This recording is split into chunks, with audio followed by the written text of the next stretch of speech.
Bom dia a todos que estão conosco nessa manhã, ou que estão, em outros horários aí assistindo a transmissão ou a gravação. Nós estamos hoje reunidos para falar um pouco sobre um tema muito importante para a saúde pública, especialmente importante para os sujeitos já da terceira idade, como eu, que já estão pensando na sua aposentadoria e o que fazer e como viver mantendo qualidade de vida, mesmo nesse momento de transição, de mudança. Falar em aposentadoria, para a gente poder pensar nos conceitos ligados à aposentadoria, primeiro é preciso a gente revisar conceitos, a gente clarificar sobre o que a gente está falando, afinal de contas, o que a gente entende por aposentadoria e especialmente o que a gente entende por qualidade de vida, porque nós estamos aqui defendendo a ideia de que na terceira idade, mesmo os sujeitos que tomam a decisão de se aposentar podem manter a qualidade de vida, podem ter uma saúde plena, podem ter uma vida plena, satisfatória. Mas então vamos passar para pensarmos um pouco juntos sobre o que é, afinal de contas, aposentadoria e qualidade de vida. Vamos definir termos. Nós entendemos como aposentadoria o afastamento de um trabalhador do serviço ativo após completar os anos estipulados em lei para o exercício de atividade ou antes desse prazo por invalidez. Naturalmente, o melhor cenário é aquele em que nós conseguimos durante todo o tempo manter nossa capacidade de trabalho até completar todos os anos previstos, pela nossa legislação. Mas há também aquelas condições que colocam os sujeitos precocemente na situação de aposentadoria. São duas situações bem diversas. Nós vamos falar especialmente da primeira situação, não da segunda, que vai requerer, sem dúvida, um olhar diferenciado. E qualidade de vida? Afinal de contas, todos nós ouvimos, falamos, vemos em matérias escritas qualidade de vida, mas o que vem a ser isso? Entendemos qualidade de vida como a percepção do indivíduo, quer dizer, o modo como o próprio sujeito vê a sua inserção na vida, no contexto da cultura, dos sistemas de valores nos quais ele vive, em relação aos seus objetivos, expectativas, padrões e preocupações. Essa é uma definição que nos é dada pela Organização Mundial de Saúde. Podemos ver nessa descrição que qualidade de vida é um conceito bastante amplo e complexo, porque é o modo como o sujeito se vê. É um modo satisfatório ou não em relação aos costumes dele, aos valores que ele tem, na família, no trabalho, nos vários grupos com os quais ele convive, em relação aos objetivos pessoais dele, as expectativas, se a vida dele está como ele desejaria, ou está de alguma maneira satisfatória ou insatisfatória, que preocupações ele tem, quais os padrões que ele deseja manter, se pode ou não pode manter esses padrões. Então, todo esse conjunto de percepções que ele tem de si mesmo no mundo social é que vai definir, que vai qualificar a qualidade de vida dele. Se a qualidade de vida dele é mais satisfatória ou se em algum desses aspectos ele está insatisfeito, desejando mudar, ou às vezes até sem compreender muito bem como pode adaptar, mudar a sua vida para se sentir um sujeito mais pleno, mais satisfeito. Então, qualidade de vida envolve muitos aspectos e é um conceito bastante complexo, porque está dependendo de como o sujeito, como cada um de nós se vê, né? Então, a gente vê, então, está diretamente associado esse conceito de qualidade de vida à autoestima e ao bem-estar pessoal, e compreende aspectos da capacidade funcional. Quando a gente fala de capacidade funcional, a gente está querendo dizer, nós, pessoas já idosas, estamos conseguindo cuidar de nós, nos alimentar, nos trocar, ter independência para tomar banho, para ministrar os nossos próprios remédios, para cuidar da nossa moradia, para cuidar das nossas coisas, nossas roupas, nossos objetos. Isso vai definir a capacidade funcional. E mais, se podemos estar mantendo aquelas atividades mesmo fora do nosso lar. Conseguimos sair, tomar um ônibus, ir até uma agência bancária, dirigir a nossa própria conta, nossos recursos, pagar as contas da nossa habitação. Temos essa autonomia? Conseguimos operar não só na vida privada do lar, mas também na vida pública, né?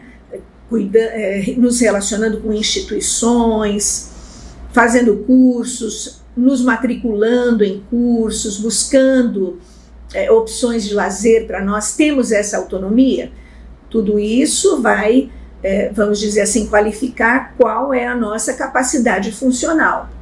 Mas também o conceito de qualidade de vida envolve um aspecto fundamental, que é o nível socioeconômico. Estamos tendo os recursos necessários para nos manter dentro da expectativa que temos para a nossa vida, dentro dos valores, dentro do modo de viver que estamos acostumados? Então, o nível socioeconômico é um aspecto fundamental para dar, né, para a gente a medida da qualidade de vida que estamos tendo. Mas também o estado emocional, a interação social. Nos sentimos bem? Conseguimos ter alegrias, prazer naquilo que fazemos?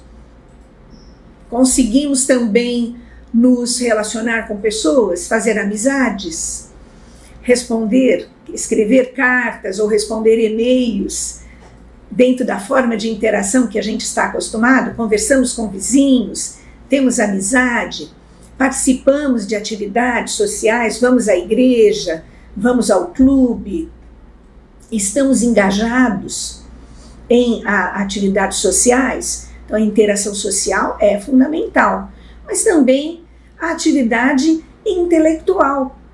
Estamos aprendendo coisas, gostamos de ler livros, fazer palavra cruzada, outros jogos. Temos o autocuidado com a nossa pele, com as nossas unhas, com o cabelo, com a alimentação, com os horários certos de ministração dos nossos medicamentos, que são importantes. Temos suporte familiar. Temos filhos, netos, sobrinhos ou irmãos, né, pessoas da família que estão sempre se relacionando conosco, que sentam para conversar, que perguntam como estamos, podemos ajudá-los, temos algum significado para eles. O estado de saúde, temos doenças crônicas. Na nossa idade, normalmente vão aparecendo aquelas doenças crônicas não infecciosas, né, que são a diabetes, a pressão arterial elevada, né, a hipertensão. Como está o nosso estado de saúde? Temos controlado esses elementos, a pressão arterial, sobretudo, e a questão da glicose no sangue? E os valores pessoais e culturais, né? Estamos ligados a alguma forma de espiritualidade, né? Temos a nossa cultura, nosso modo de ser, que está diretamente enraizado com o nosso grupo de origem. Conseguimos manter isso?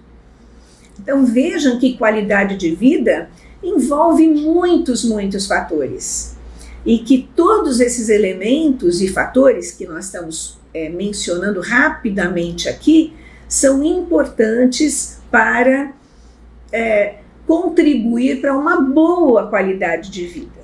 Então precisamos estar atentos, e aqueles que não são ainda da terceira idade, não são pessoas idosas, mas são jovens, né, são de outras faixas etárias, também devem estar atentos de como para os idosos esses aspectos todos são importantes e irão determinar o nível de qualidade de vida.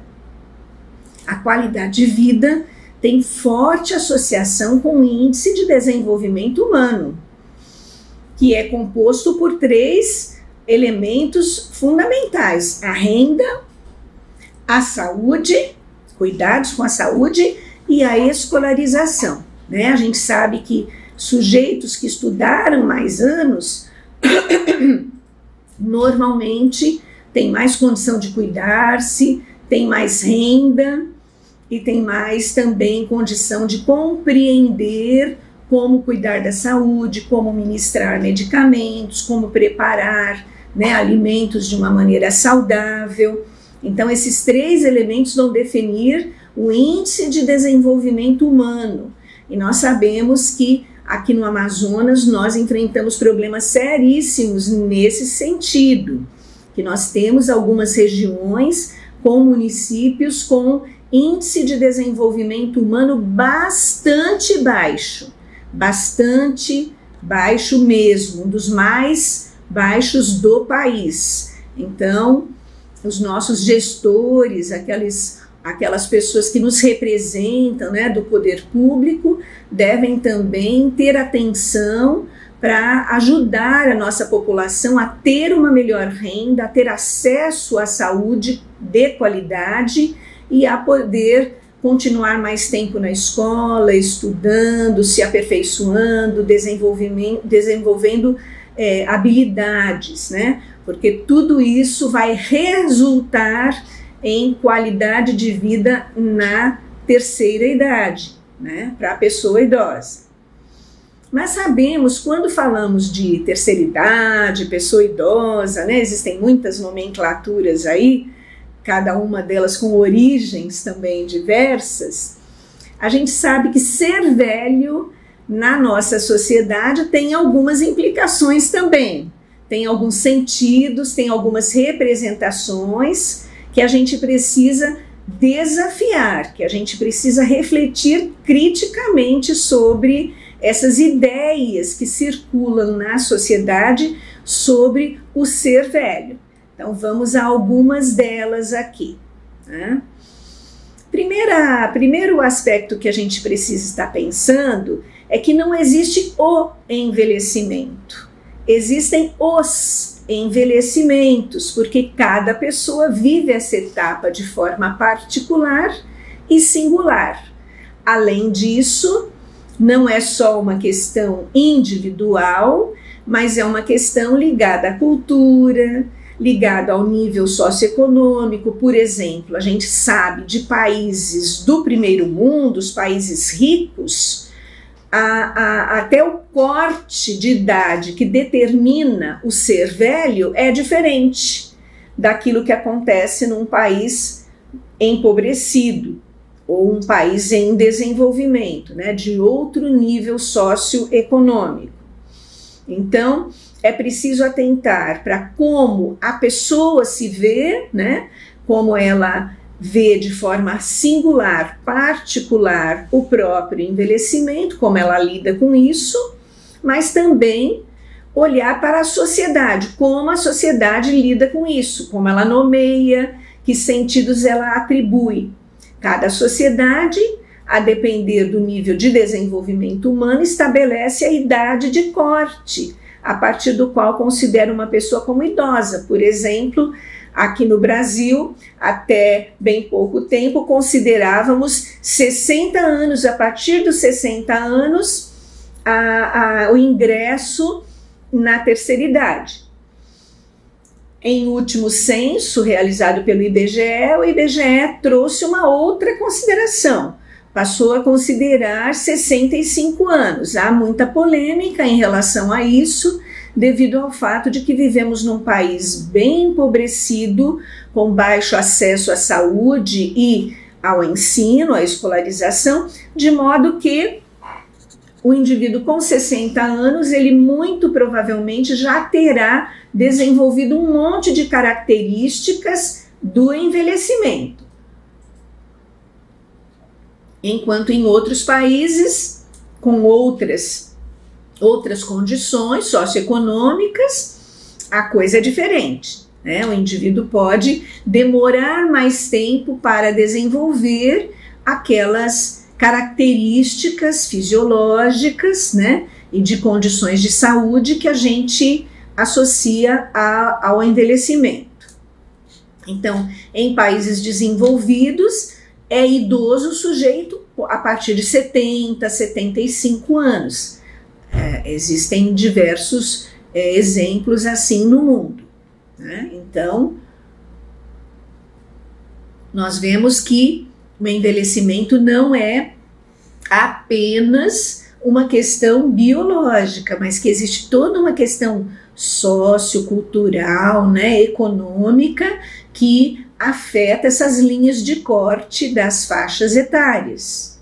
É importantíssimo a gente levar isso em conta.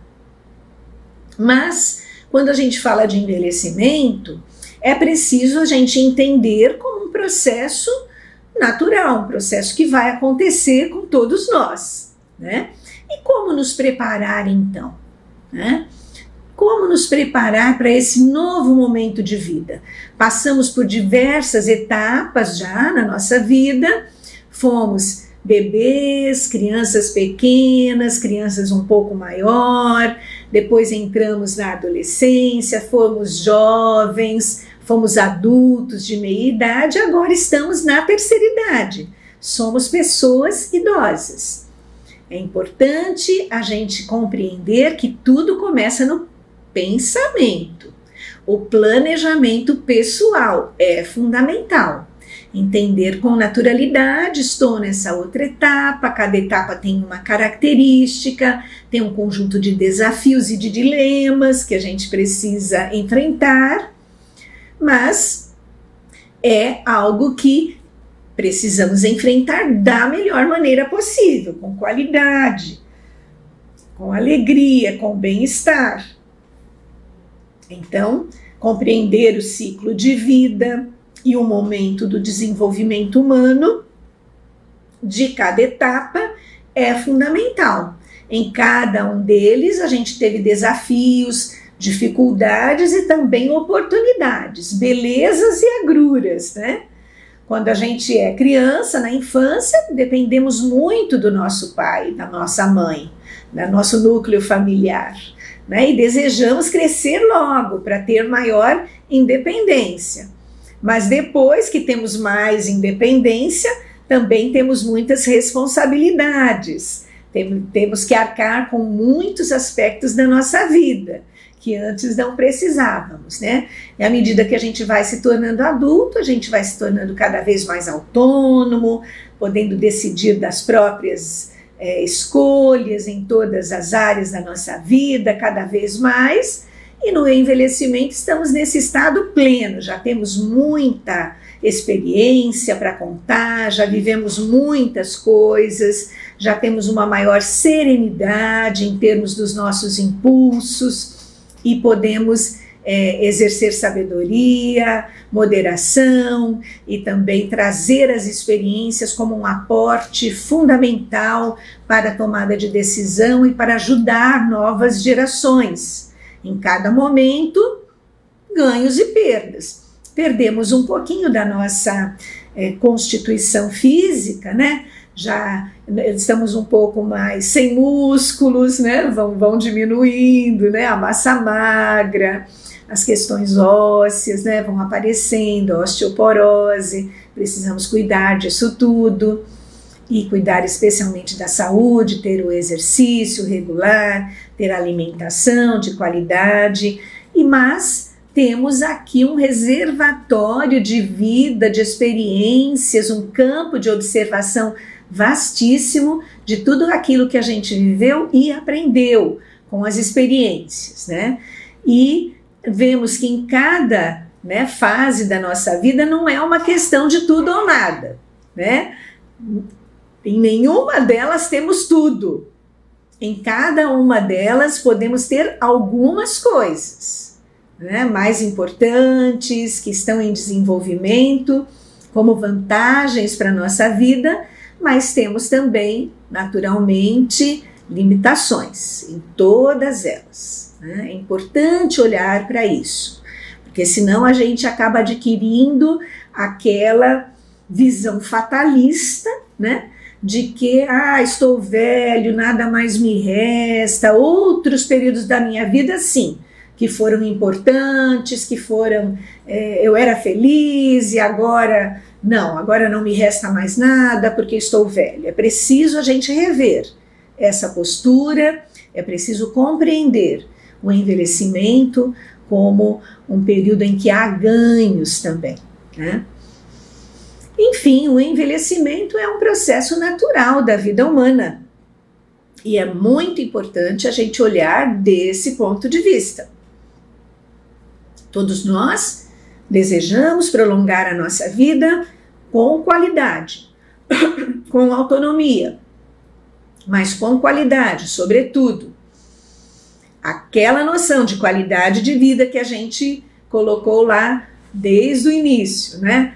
Interagindo com pessoas, podendo cuidar de nós mesmos o máximo possível, participando socialmente de diversos grupos, contribuindo para os grupos com os quais a gente está ligado, desempenhando papéis importantes para a família e para a sociedade.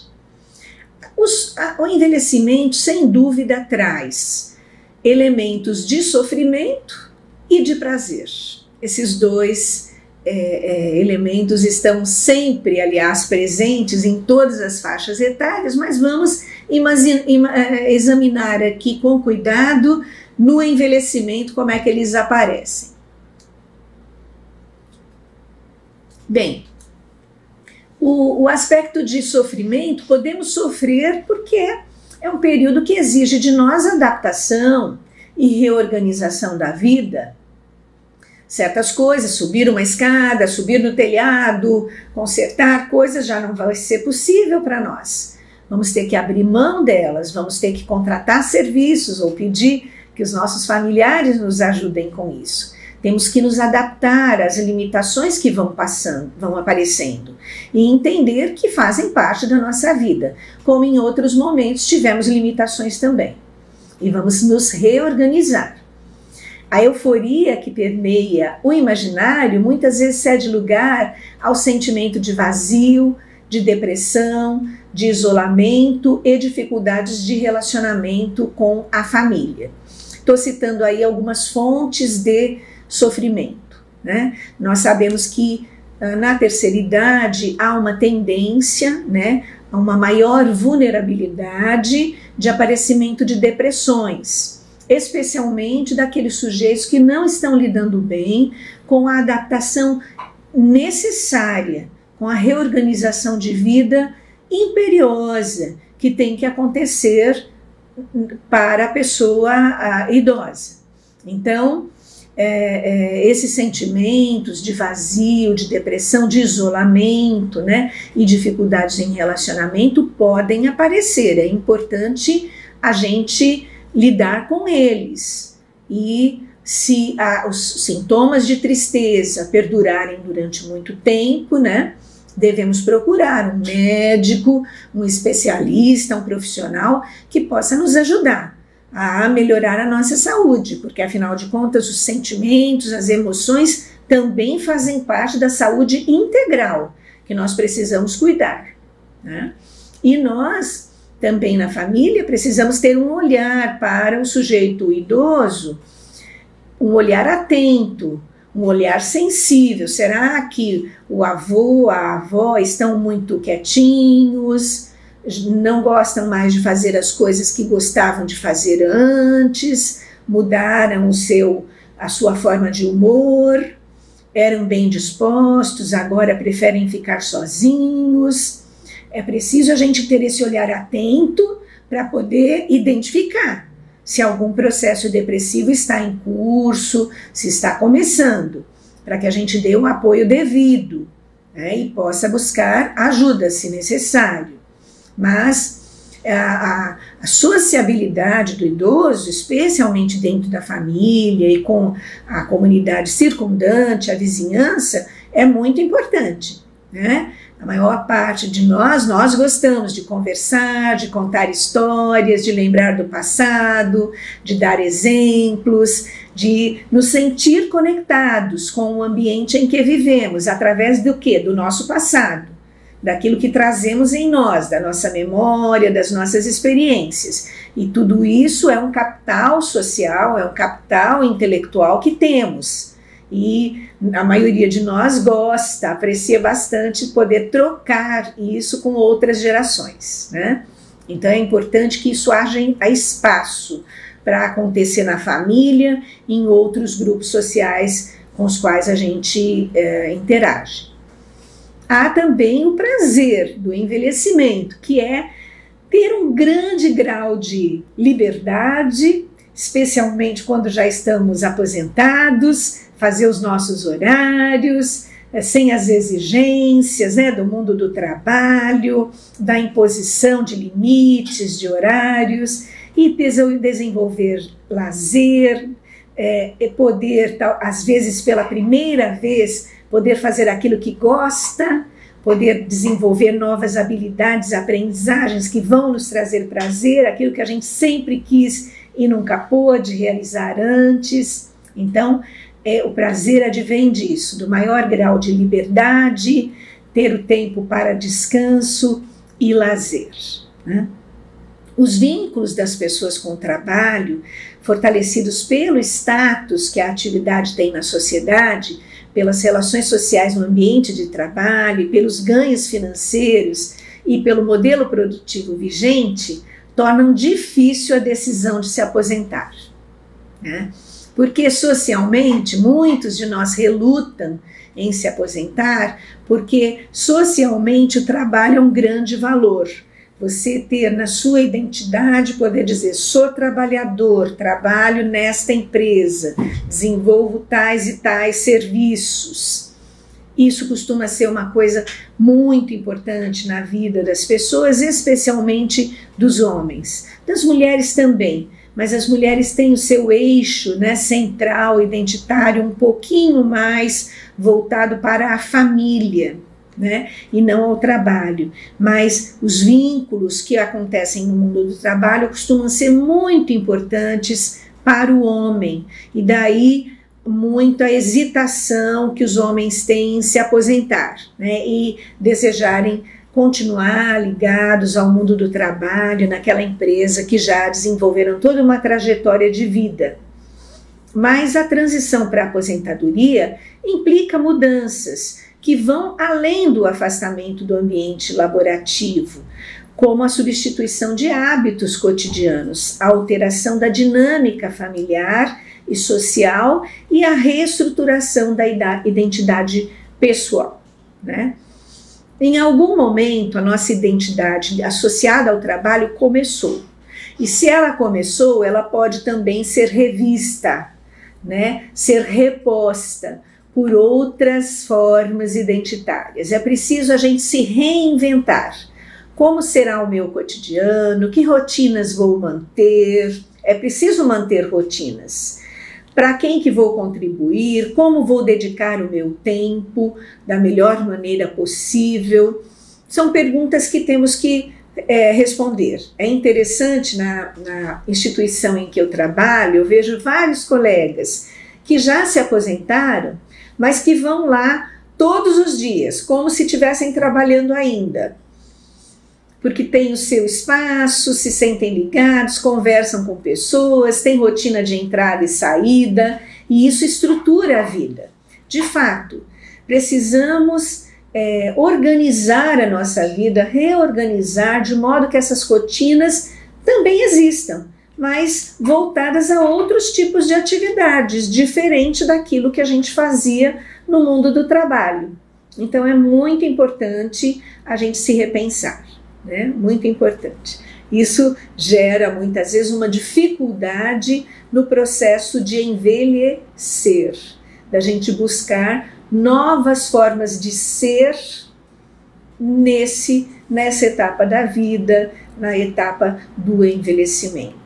A gente compreender que muitas coisas ficaram para trás, enriqueceram a nossa trajetória, mas que é hora da gente passar a construir nova história, né? Novas narrativas, novas experiências. E eu acho muito interessante essa figura que a gente está vendo, porque se para o homem, né, o envelhecimento é um desafio, especialmente em função, e a aposentadoria em função do distanciamento do mundo do trabalho, que foi tão importante para ele, para a mulher tem as questões ligadas à estética, à beleza, né? Nós aqui no Brasil recorremos muito a tratamentos estéticos que vão, ou pelo menos prometem, prolongar a nossa juventude, a beleza que tínhamos quando jovens, né? É uma tentativa, no mais das vezes, frustrada porque realmente os processos biológicos do envelhecimento imperam, né? Faça a gente o que fizer, nós vamos envelhecer, né? E algumas mudanças estéticas vão acontecer conosco. Isso não quer dizer que a gente não tenha beleza. É preciso a gente poder apreciar, aprender a apreciar a beleza que ainda podemos ter. A beleza que é característica do nosso momento, né, no envelhecimento. Há uma visão sociocultural negativa e preconceituosa sobre o envelhecimento. E esse é um grande desafio, né? Porque eu estive até agora dando ênfase àquilo que acumulamos na nossa trajetória e trazemos como experiências que são fundamentais, são valiosíssimas para as novas gerações também e para o nosso bem viver na terceira idade, mas a gente sabe que vive num mundo só social, né, numa sociedade que mantém bastante preconceito e estigma contra o velho, contra o idoso, né? Tem alguns autores que começaram a falar sobre o idadismo, né? Em inglês, o ageísmo, né? Idadismo, que é exatamente o preconceito em função da idade, né? Em função da idade. Por quê? Esse preconceito, ele vem com algumas marcas, né? Por exemplo, das representações associadas a estar, é velho, então é um sujeito acabado, é imprestável, já não serve para muitas coisas, é feio, perdeu a beleza da juventude, é incapaz, já não consegue operar no mundo moderno, não sabe mais de nada, ficou para trás, as novas tecnologias estão aí, e o sujeito então é incapaz, não sabe de nada, só pede, só reclama, só que se queixa, especialmente em função das doenças crônico-degenerativas, que muitas delas também podem vir acompanhadas de dor crônica. É um peso para a família, demanda muita atenção, se torna um sujeito que pede, que está sempre requerendo ajudas e atenção e tempo, enfim, da família. Então, todas essas representações que estão presentes no nosso meio social, elas são negativas em relação ao envelhecimento, né? E elas precisam ser fortemente combatidas. Fortemente, porque elas são estereótipos, elas não retratam a realidade dos sujeitos. Elas promovem generalizações indevidas sobre o processo de envelhecimento E nós que queremos ter um pensamento livre, uma postura crítico, reflexiva sobre a realidade, não podemos embarcar nessa e dar apoio a ideias que são tão excludentes, que impõem sobre os idosos tanto sofrimento e tanto desvalor. Então é isso, nós temos que estar muito atentos e devemos ter ações concretas para nos livrar dessas formulações estereotipadas e indevidas, né? Que um dia vão pesar contra nós, inclusive, né? Mas há alguns mitos também, né, sobre o idoso. Há mitos. Por exemplo, o mito do velho sábio. Bom, é verdade que nós, que já vivemos muitos anos, temos uma experiência, adquirimos um saber, que é resultado do nosso muito viver, de um campo muito amplo de observações que nós já fizemos ao longo da vida. Mas ser velho não garante ser sábio, ser moderado, ter aprendido. Então é importante que nós sejamos pessoas que aprendem com as experiências, que vão amadurecendo, que vão se reformulando ao longo de toda a vida, para que no momento do envelhecimento a gente possa também ter com que contribuir com as novas gerações, né? O velho compreensivo e bondoso é um outro mito.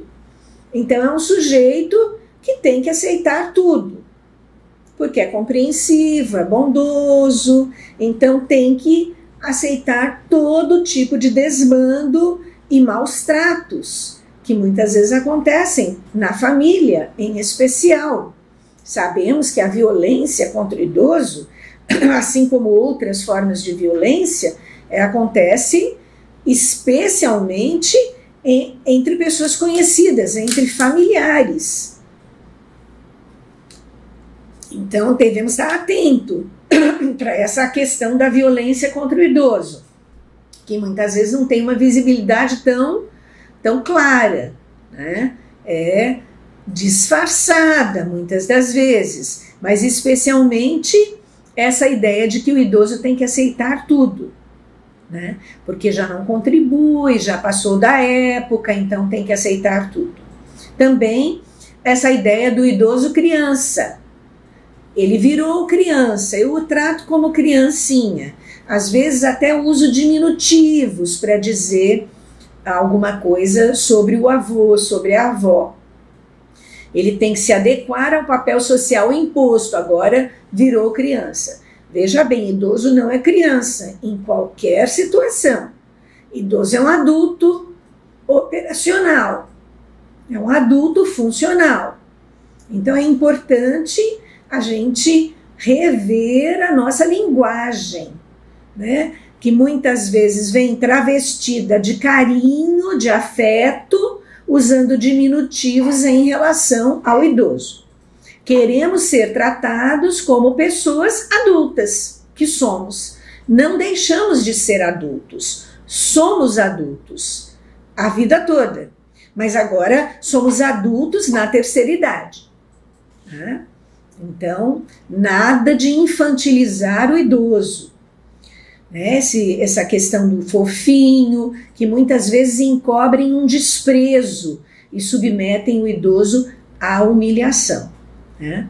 Eu já vi até em serviços de fisioterapia, né, idosos serem atendidos com muita infantilização, né, sem serem de fato reconhecidos como adultos que podem se expressar, dizer o que querem, como querem, ter opinião e serem respeitados como tal, né? Outro mito que povoa o nosso imaginário social é a questão do sou jovem, que muitos idosos, inclusive, gostam de manter, porque como a juventude é um valor essencial mantido pela nossa sociedade, então o idoso não se aceita como idoso, ele diz sou jovem, velho é o outro, Então, a pessoa idosa não se reconhece nem se aceita em sua etapa de vida. E isso é lamentável, né? Eu vejo muitas vezes nas filas preferenciais, por exemplo, no aeroporto, né? Os idosos são população preferencial, né? Protegidos por lei para ter um embarque prioritário. E vejo muitos colegas que são idosos e que não entram na fila preferencial, porque não querem ser reconhecidos como sujeitos idosos, né? O que é uma atitude que vai na contramão dos direitos que nós temos conquistado no nosso país. Entrar em fila preferencial é um direito que nós lutamos para ter, né? E quando conquistamos, precisamos usar, precisamos nos reconhecer como idosos sem qualquer entrave, sem vergonha, sem qualquer censura em relação a isso. Precisamos valorizar esse momento de vida. Nós mesmos, idosos, precisamos ter essa atitude positiva. Também a questão do idadismo que eu mencionei há pouco, né? O preconceito contra alguém que tem por base apenas a sua idade, né? Nós sabemos que temos uma legislação que impede que haja discriminação de idade, mas mesmo assim, vez por outra, encontramos no nosso ambiente social esse tipo de discriminação, né? Então, esses são mitos que precisam ser combatidos, né? Também os mitos vêm junto com distorções que se estabelecem num ambiente social em que se valoriza a beleza, a força e a juventude. Então eu não posso ser mais velho com mudanças estéticas que não atendem o padrão de beleza do jovem, com menos vigor físico, que não bate com o padrão do que é isso, beleza, força e juventude. O trabalho profissional também, como uma atividade produtiva que permite acumular riqueza, é central na vida das pessoas, especialmente nesse mundo que vivemos, do capitalismo selvagem, onde só tem valor quem produz capital. Ora, o idoso, quando se aposenta, já trabalhou 30, 35 anos, já produziu muito para a sociedade. Agora tem a sua aposentadoria, infelizmente, na maior parte das vezes pouca, mas ainda muito importante para a família e para o cuidado de si. Então, essa ideia de que só tem valor quem trabalha precisa ser fortemente revista na nossa sociedade, né? Porque a vida humana tem valor para além do que ela produz de lucro, né? Como o capitalismo quer nos fazer crer, né?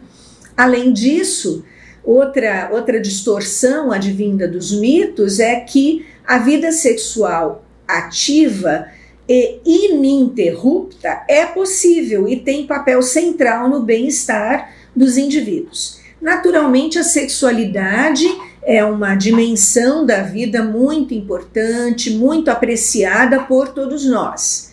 E há uma tentativa para o bem-estar, para a saúde integral, de que essa vida sexual seja ativa o máximo tempo possível. Mas é natural também que haja limites para isso, em função da biologia, da nossa própria fisiologia. Sabemos que a vida sexual no envelhecimento e na terceira idade tem que ser ressignificada,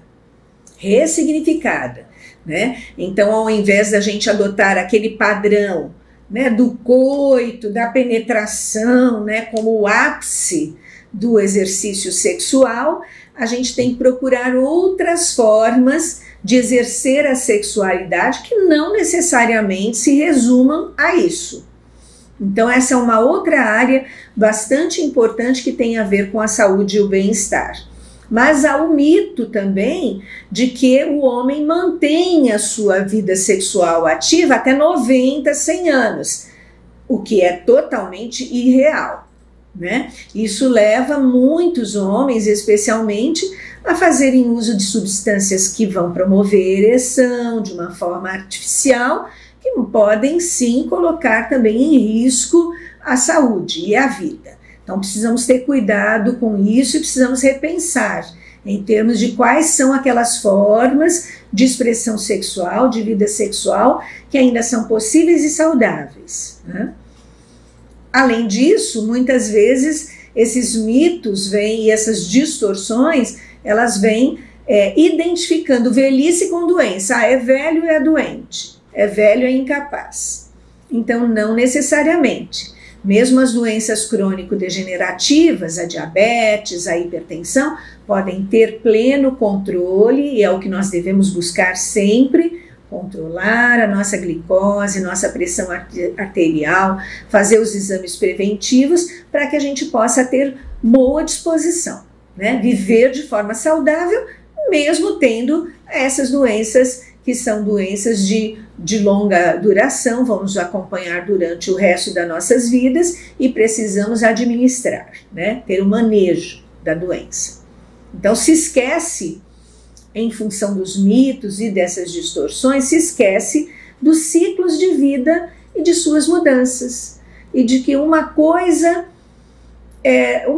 que nós podemos pensar que não muda ao longo de toda a nossa vida, eu só conheço uma coisa que não muda durante toda a nossa vida, que é a própria mudança.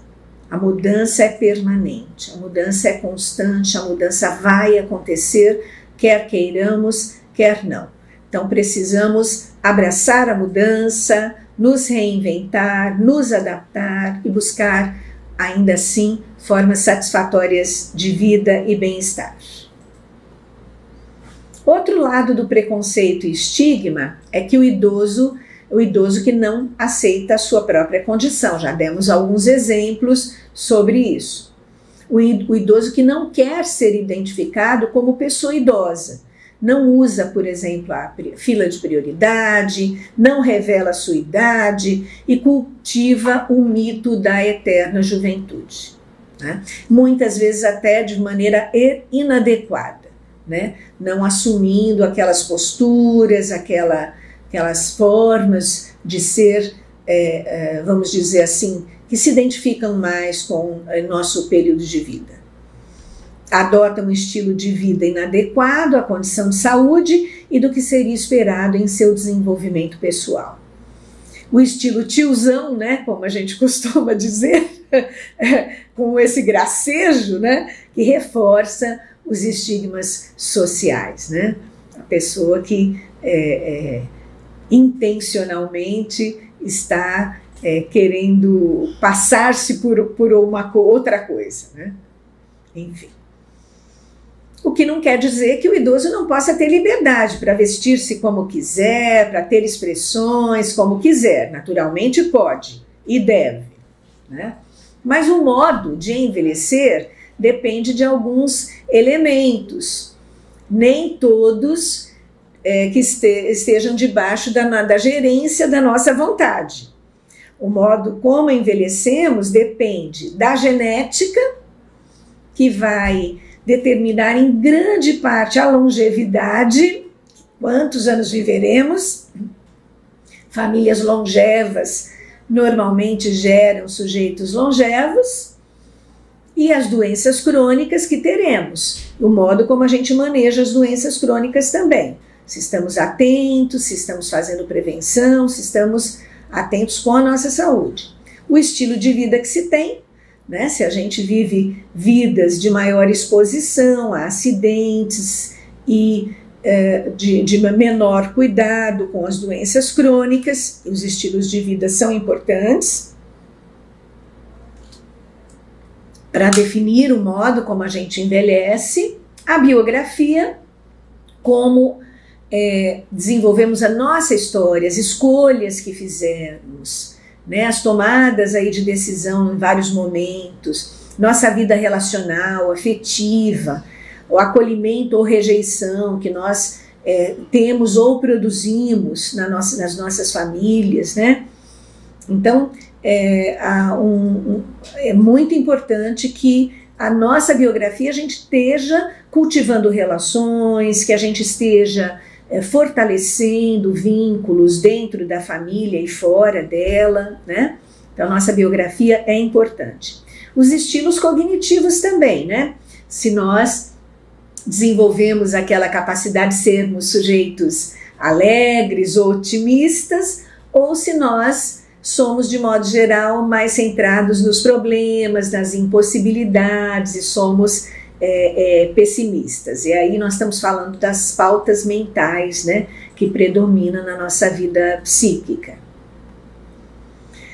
As pesquisas sobre felicidade entre idosos elencam para a gente uma série de elementos importantes para a gente prestar atenção se quisermos ser sujeitos longevos e felizes, porque não basta apenas a gente viver mais anos, a gente precisa viver mais anos com qualidade, né? Todas as políticas do bem viver, né, entre idosos, as políticas internacionais e nacionais vão mostrar para a gente isso, que é importante viver com qualidade. E para viver com qualidade é preciso trabalhar, manter uma rotina equilibrada. Estamos aposentados, mas não quer dizer que não tem nenhum trabalho a fazer. Podemos continuar trabalhando, desenvolvendo interesses, né, nos envolvendo em atividades, em forma de trabalho, gastando energia, gastando aquilo que sabemos, que podemos. É preciso brincar, cultivar bom humor. Esse é um patrimônio, né? Pessoas que são mais alegres, que gostam de pensar em coisas engraçadas. Então, brincar é importante, cultivar o bom humor. Também se exercitar, né?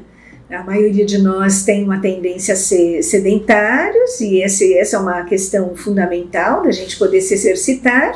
Isso não significa necessariamente ir para academias ou fazer corrida, mas significa caminhar, fazer serviços que vão exigir energia física, aquilo que podemos e temos ainda. Encontrar amigos, cultivar relacionamentos, jogar a conversa fora, né? Contar causo, como se diz. Então, todas essas coisas são importantes para cultivar relacionamentos, nos fazer conectados com pessoas, né? E isso nos traz saúde e bem-estar.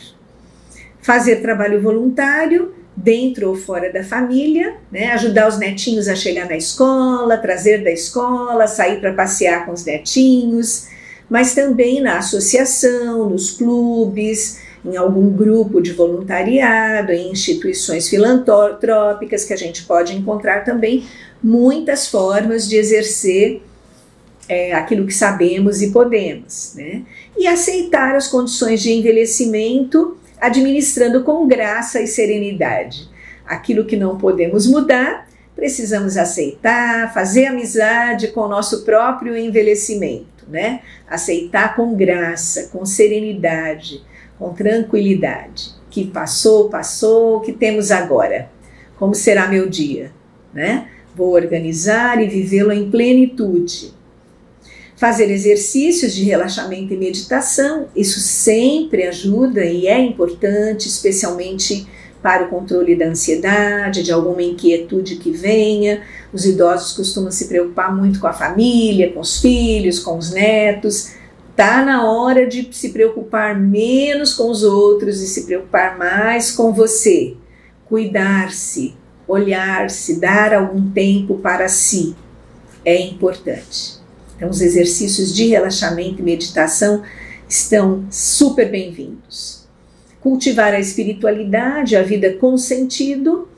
Então, muitos de nós têm alguma adesão, né, religiosa ou espiritual. Então, essa é uma dimensão importante, nos ajuda muito na vida a enfrentar dificuldades. É uma ferramenta que temos, a espiritualidade, a transcendência.